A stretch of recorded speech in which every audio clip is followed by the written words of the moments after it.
Buenos días, buenas tardes, buenas noches. En este video vamos a hacer un breve análisis de lo que fue ayer el empate de River 2-2 en la provincia de Santa Fe frente a Colón.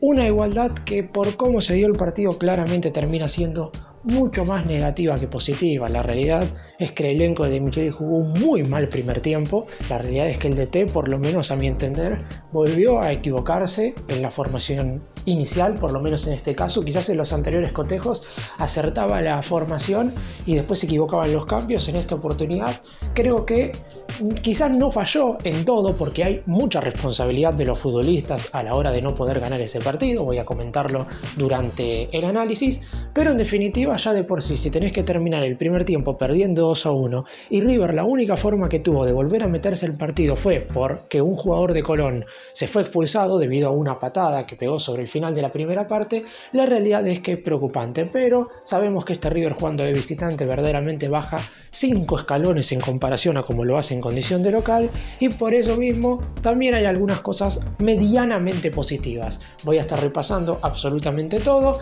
Vale decir que los dos goles los marcó Miguel Ángel Borja, que respondió muy bien y fue la figura del millonario, pero en definitiva River se quedó con una igualdad que podría haber sido tranquilamente un triunfo. Empecemos. Vamos a comenzar haciendo, como hago siempre, un breve comentario de cada uno de los jugadores que jugaron el partido de ayer, primero con los titulares y después voy a hacer también un breve comentario de los que ingresaron desde el banco de suplentes. Ezequiel Centurión fue el arquero. De Michelis decidió que ninguno de los 4 futbolistas que representaron a sus respectivas selecciones, es decir, Franco Armani, Paulo Díaz, Nicolás de la Cruz y Salomón Rondón, participaran de este cotejo, más allá de que el arquero podría haber estado, porque Armani no jugó en ninguno de los 2 encuentros de la selección argentina. De Michelis decidió darle el lugar a Centurión, y la realidad es que el arquero respondió. En el primer tiempo tapó 2 pelotas muy complicadas y en la segunda parte, en la única situación que tuvo el equipo local, también estuvo a la altura de las circunstancias. Nada que hacer en los 2 goles de Colón.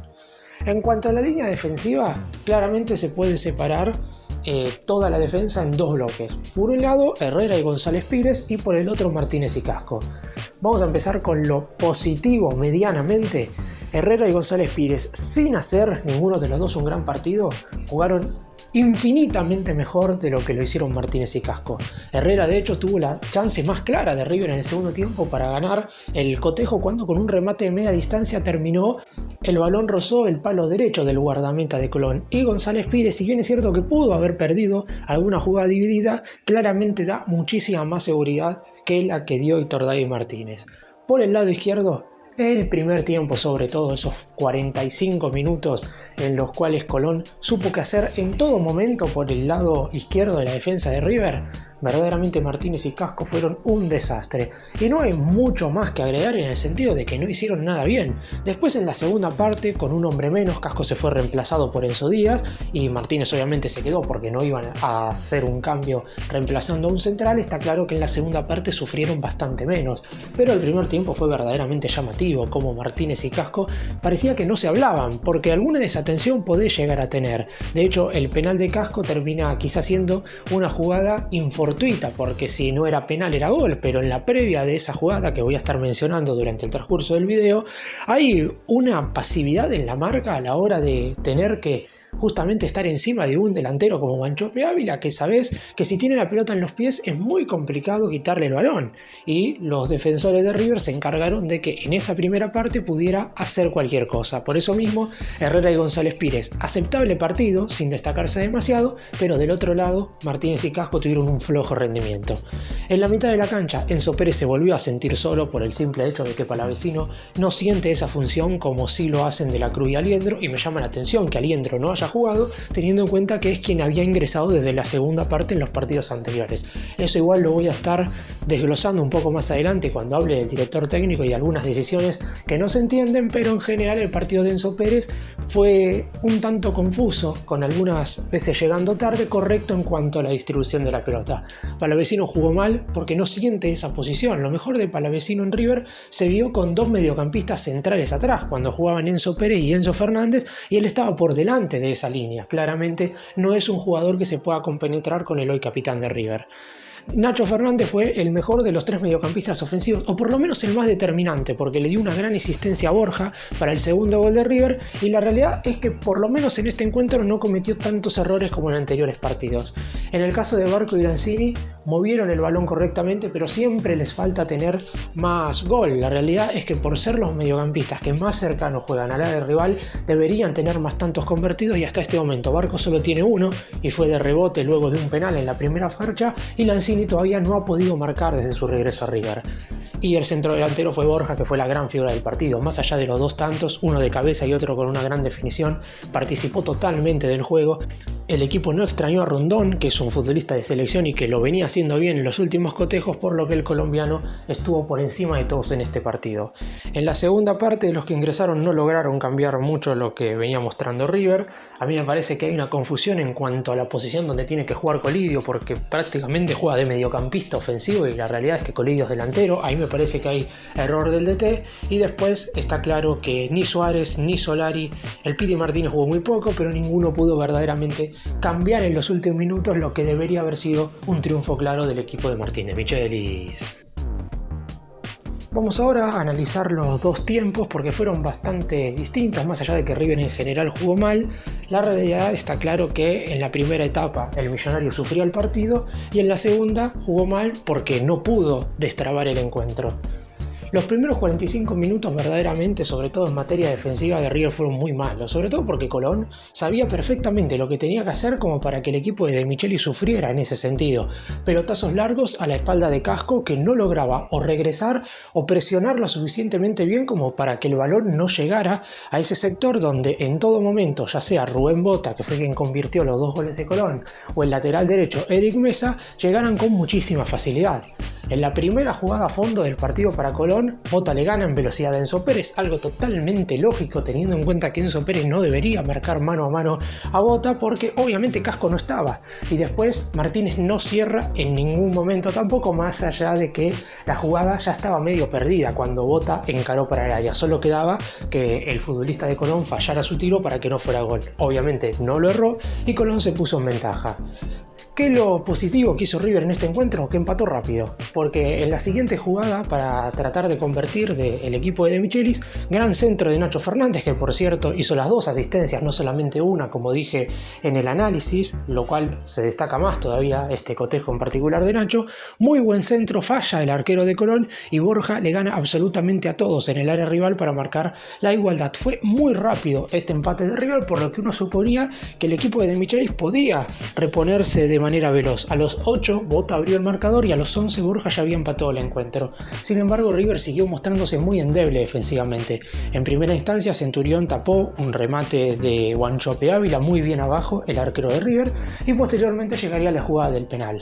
En principio está claro que Casco no ve venir la pelota, se da vuelta con el brazo extendido, por lo tanto es penal, lo terminó señalando el VAR, pero el problema no es el penal en sí, porque si Casco no ponía la mano seguramente hubiera sido gol. Entonces la realidad es que eso no es lo más importante. Lo que hay que destacar acá es la manera que tuvo de marcar River en esta jugada.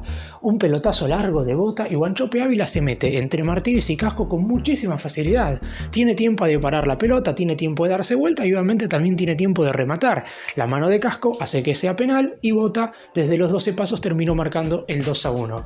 En lo que quedó de ese primer tiempo, River no tuvo prácticamente jugada de gol, una aproximación de Herrera que terminó tapando muy bien, un defensor del equipo santafesino, hasta que en el último minuto de esa etapa inicial a River le llegó un guiño, o mejor dicho, un grave fallo de un futbolista de Colón, de Moreira más perfectamente, que le metió la plancha para el vecino y el árbitro lo expulsó directamente. Es decir, en la segunda parte River iba a jugar con un hombre más todo el complemento. ¿Y eso iba a beneficiar a River?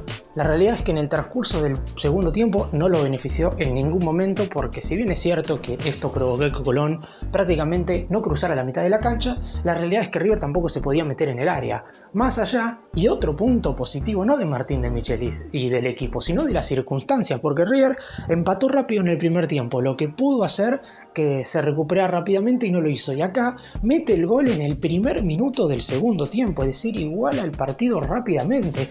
Es decir, River iba a tener tener 44 minutos más el descuento para intentar ganar el cotejo. Por eso digo que más allá de que es una cancha difícil, más allá de que River de visitante le suele ir mal, son 2 puntos que se dejan en el camino que esperemos que en un futuro River no lo sienta a la hora de clasificarse a los cuartos de final de la Copa Liga Profesional.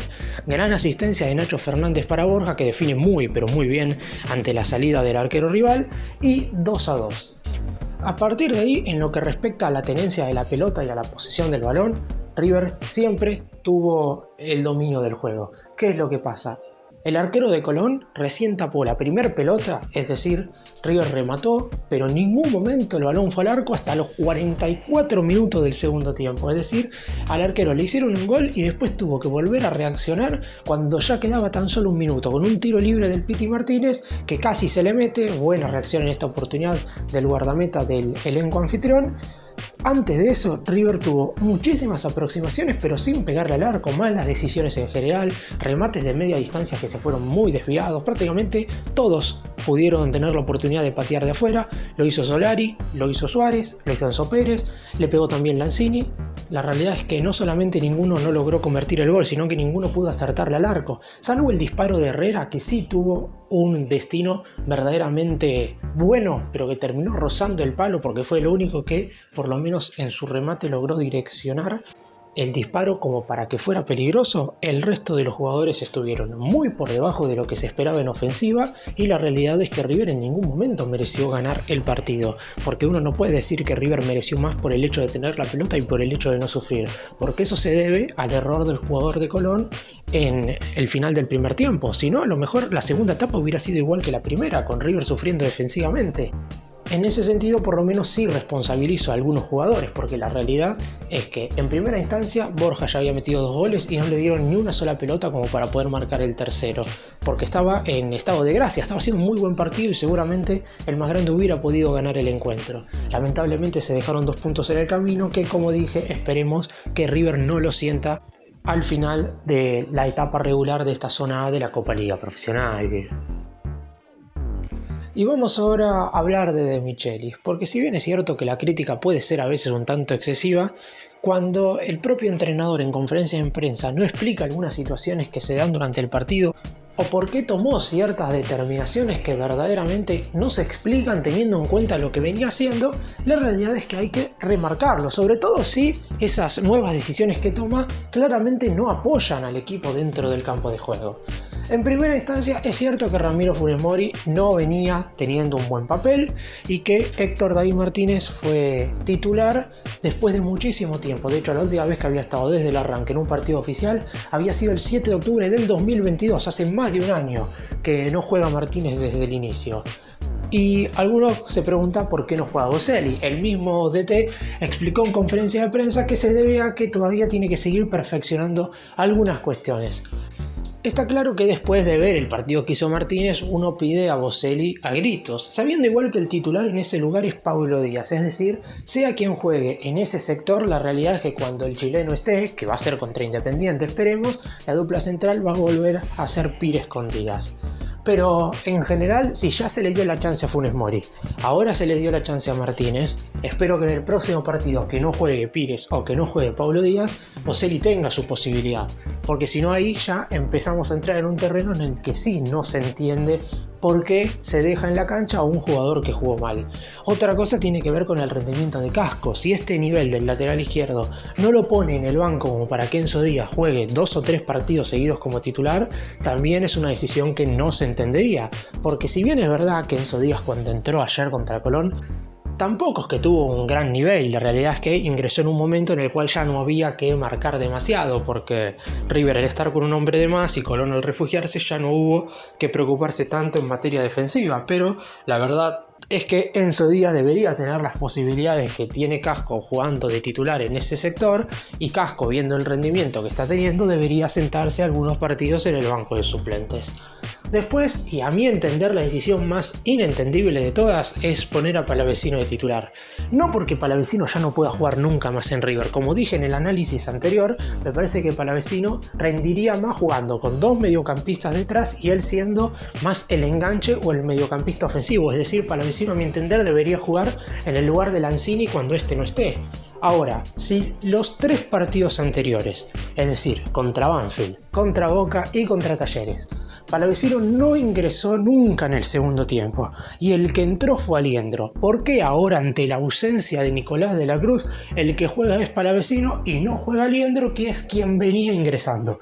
Es cierto que Aliendro no había entrado bien en los anteriores partidos, pero la realidad es que en ese sector, en ese lugar, al lado de Enzo Pérez, Aliendro rindió muchísimo en el primer semestre, por lo que tampoco se entiende esa decisión, y esta es la más inentendible de todas, porque me parece que perjudica al equipo en general porque queda totalmente desequilibrado, a Palavecino porque no lo pone en el lugar en el cual se siente más cómodo, y a Enzo Pérez porque queda solo marcando en el centro del campo de juego. Es algo que ya se vio en otros partidos, sobre todo en el inicio de esta Copa Liga Profesional, y De Micheli lo había corregido medianamente, está claro, con el gran nivel que también tenía Nicolás de la Cruz, pero River no puede no tener al uruguayo y que prácticamente el equipo en el centro del campo de juego no tenga ni un poco de marca, por lo que ese me parece el error más grave del DT. Está claro que en el próximo partido, con la vuelta de la Cruz, seguramente algunas de estas cuestiones se puedan llegar a solucionar.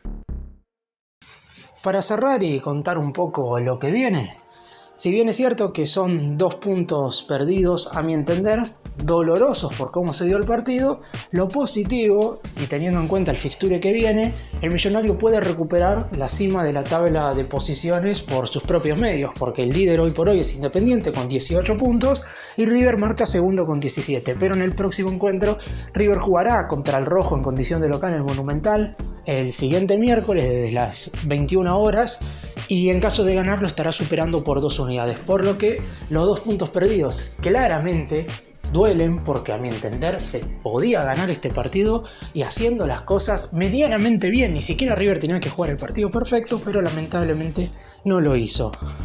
Después de jugar frente a Independiente, estará visitando a Gimnasia de La Plata, no este fin de semana, sino el otro, y los últimos 3 partidos que le quedan serán frente a Huracán en el Monumental, frente a Central en Arroyito, y a la espera de saber si el último cotejo frente a Instituto se va a jugar en la cancha del Millonario o en el interior del país. Gracias por mirarnos, suscríbanse, nos vemos en el próximo video.